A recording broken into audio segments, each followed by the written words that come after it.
All right, so are you ready to dive into a what-if scenario? One that's pretty fascinating and maybe a little unsettling. Yeah, let's do it. Okay, so you shared some research with me about the war in Ukraine, and we're really going to kind of push the imagine if button here. What happens if Russia wins? And I don't just mean wins in Ukraine, but like really goes for it and expands its influence across Europe. It's definitely a heavy question, but that's kind of what makes exploring it so important. Just to be clear, though, we're not saying that this will happen. By looking at the possibilities, we can understand what's happening right now a lot better. Yeah, definitely. So I guess the first thing is, what does Russia winning even mean? Like, are we talking about them just taking over Ukraine completely with their military? Or is it more complicated than that? Like, maybe achieving certain political goals that give them a big advantage in Europe? Yeah, you hit the nail on the head. That's the key starting point. And the research has a couple of different scenarios. One is definitely that decisive military victory where they control all of Ukraine. But then there's this other idea that Europe's own political instability could make it harder for them to resist Russia. Imagine if the EU or even individual countries are having internal problems, it would make it that much harder to push back against whatever Russia is doing. So it's not necessarily like a straight-up invasion, like Russian tanks rolling into Paris or something. It could be slower, more strategic, kind of like a game of chess where they're using pressure and taking advantage of weaknesses to get what they want. Precisely, yeah. And to get at those objectives, we need to look at Russia's history. In Europe, they've always wanted influence there.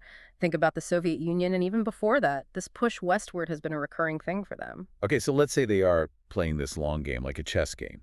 What would a checkmate look like from their point of view? What are the big goals driving this potential westward expansion? Well, controlling resources, especially energy, has to be a major factor. Imagine if they really tighten their grip on European energy.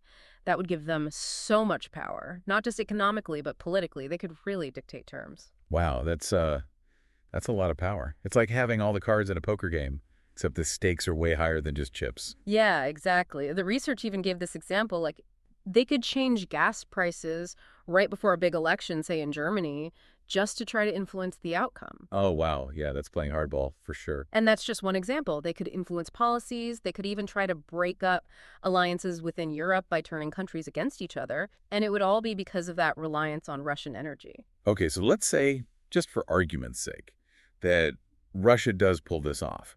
They get some kind of victory, either through military force or through these more subtle political moves. What kind of impact would that have politically? Would it, like, shake things up in Europe?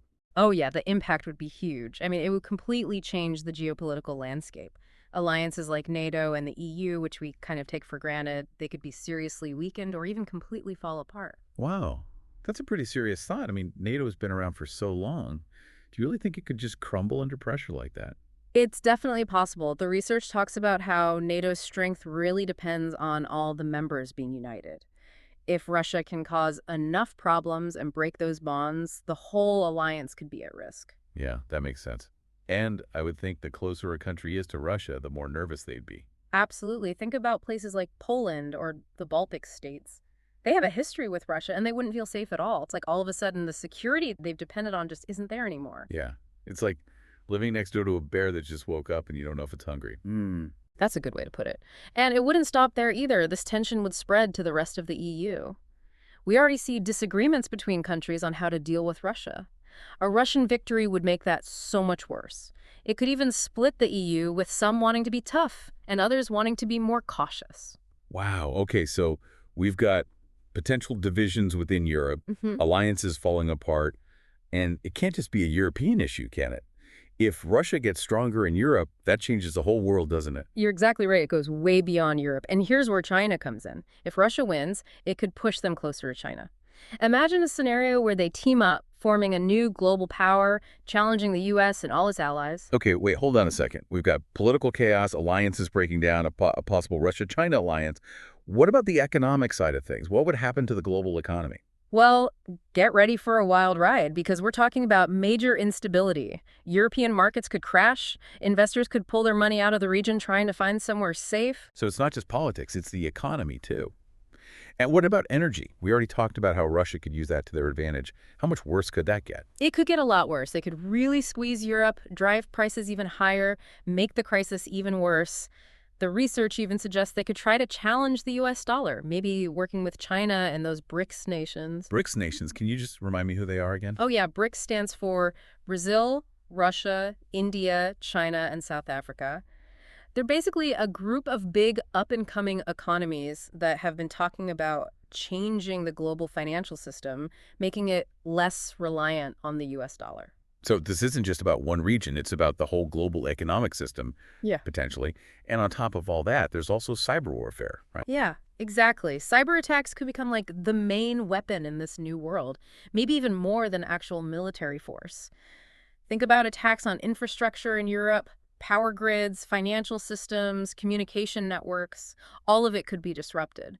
They even talk about a potential attack on SWIFT, the global financial messaging system.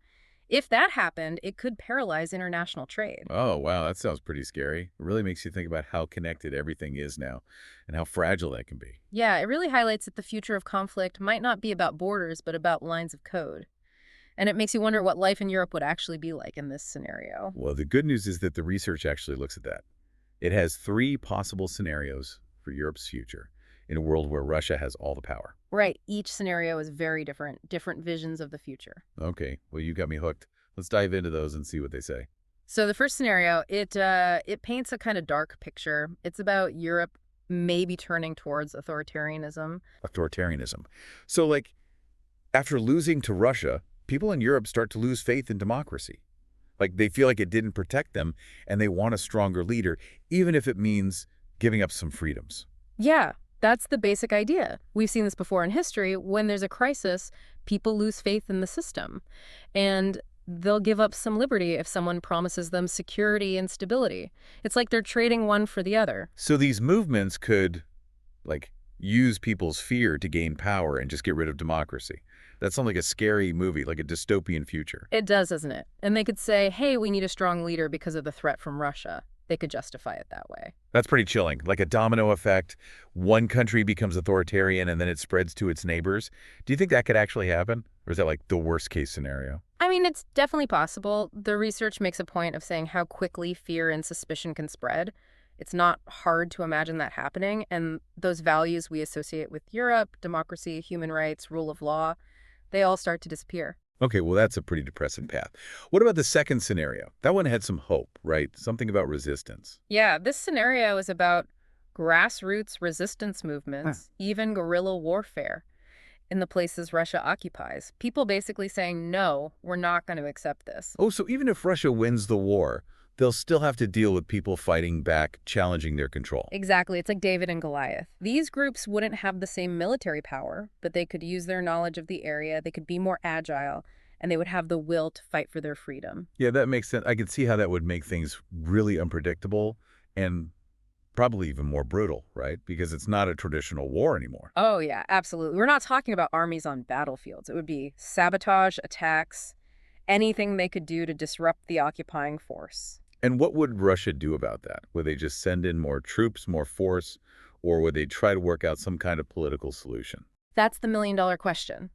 If they crack down too hard, it could make things worse, make people resent them even more. But to find a political solution, they would have to compromise. And who knows if they would be willing to do that. So even if they win the war, they could still end up losing, right? Like it would drain their resources and they might not even be able to control those areas. That's a good point. It shows that just having military power isn't enough if the people don't want you there. Conquering is one thing, controlling is another. Okay, so let's move on to that third scenario, the one about technology. That one seems really important given how fast technology is changing these days. For sure, it explores how new technologies like AI, autonomous weapons, cyber warfare, all of that could change the future of Europe. Whether it's a new Cold War or an ongoing conflict, technology would be a big part of it. So it's not just about tanks and bombs anymore. We're talking about computers, drones, and fighting wars online. It sounds like science fiction. It kind of does, right? Imagine computers analyzing tons of data to predict what the enemy will do. Drones doing these super precise attacks, cyber attacks shutting down entire cities. It's a whole new kind of war.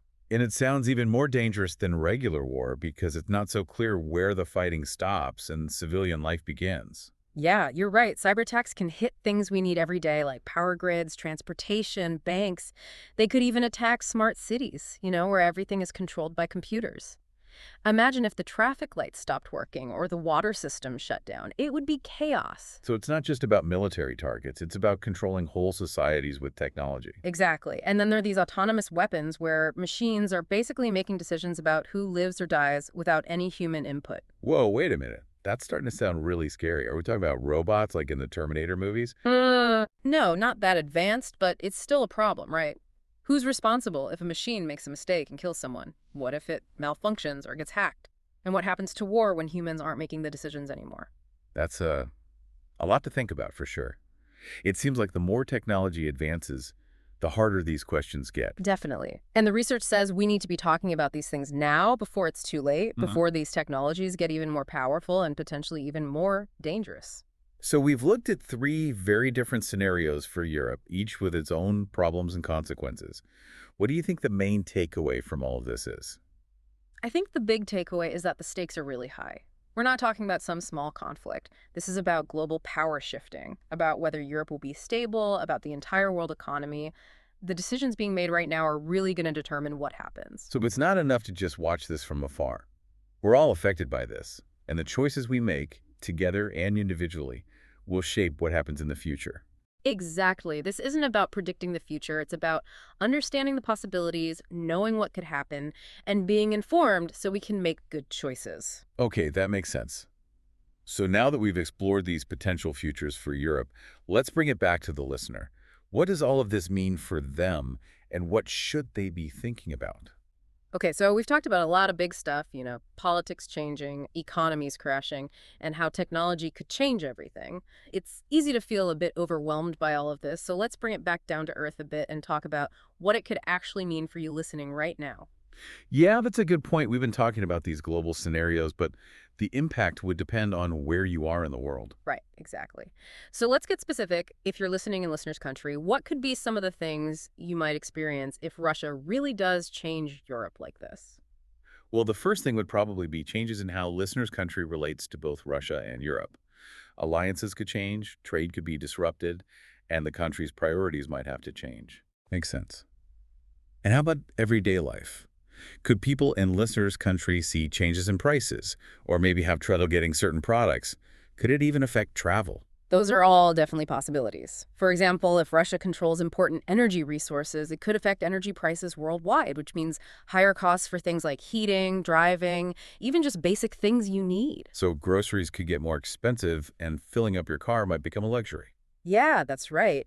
And if there's a lot of political tension or even actual conflict, it could disrupt travel, make it hard to get things shipped around the world, and maybe even lead to limits on imports and exports. So even though this is happening far away, it could really affect our daily lives, what we can buy at the store, how much it costs to heat our homes. Exactly. And I think it shows how important it is to stay informed and be aware of these potential risks. Okay, so like what should people do? Start stockpiling food and building bunkers? I wouldn't go that far, but it's always a good idea to have some kind of plan, just like you would for any other emergency. Having a little extra food and water, knowing where you would go if you had to evacuate, and just keeping up with what's happening in your area. Okay, that's some good advice. But what about the bigger picture? How can people understand all of this and how it might affect them? I think the most important thing is to stay curious, keep asking questions, and don't be afraid to challenge what you think you know. Don't just listen to one source. Look for different perspectives, read a lot, and talk to people who have different views than you. So don't panic, but don't ignore it either, right? Hmm. Engage with it and think critically. Right, because the future isn't set in stone. It's shaped by what we do, both as individuals and together. The more we know, the better we can handle whatever challenges come our way. I like that. So before we go, I want to leave you with one final question to think about. Oh, I like it. Always good to have something to think about. Okay, here it is. Imagine that Russia does become dominant in Europe. What role would you want listeners' country to play in that world? Would you want it to be a close friend of Russia, a strong supporter of the West, or somewhere in between? And what values would guide your decision? That's a really great question. It goes right to the heart of everything we've been talking about, the choices we have, the things we believe in, and what kind of world we want to live in. And it reminds us that we're not just watching this happen, we're part of it. Our choices matter. Exactly. We're not just passengers, we're helping to create the future together. Well said. And on that note, I think it's time to wrap up this deep dive. But remember, the conversation doesn't have to end here. Keep learning, stay curious, and let's keep exploring these ideas together. Thanks for listening.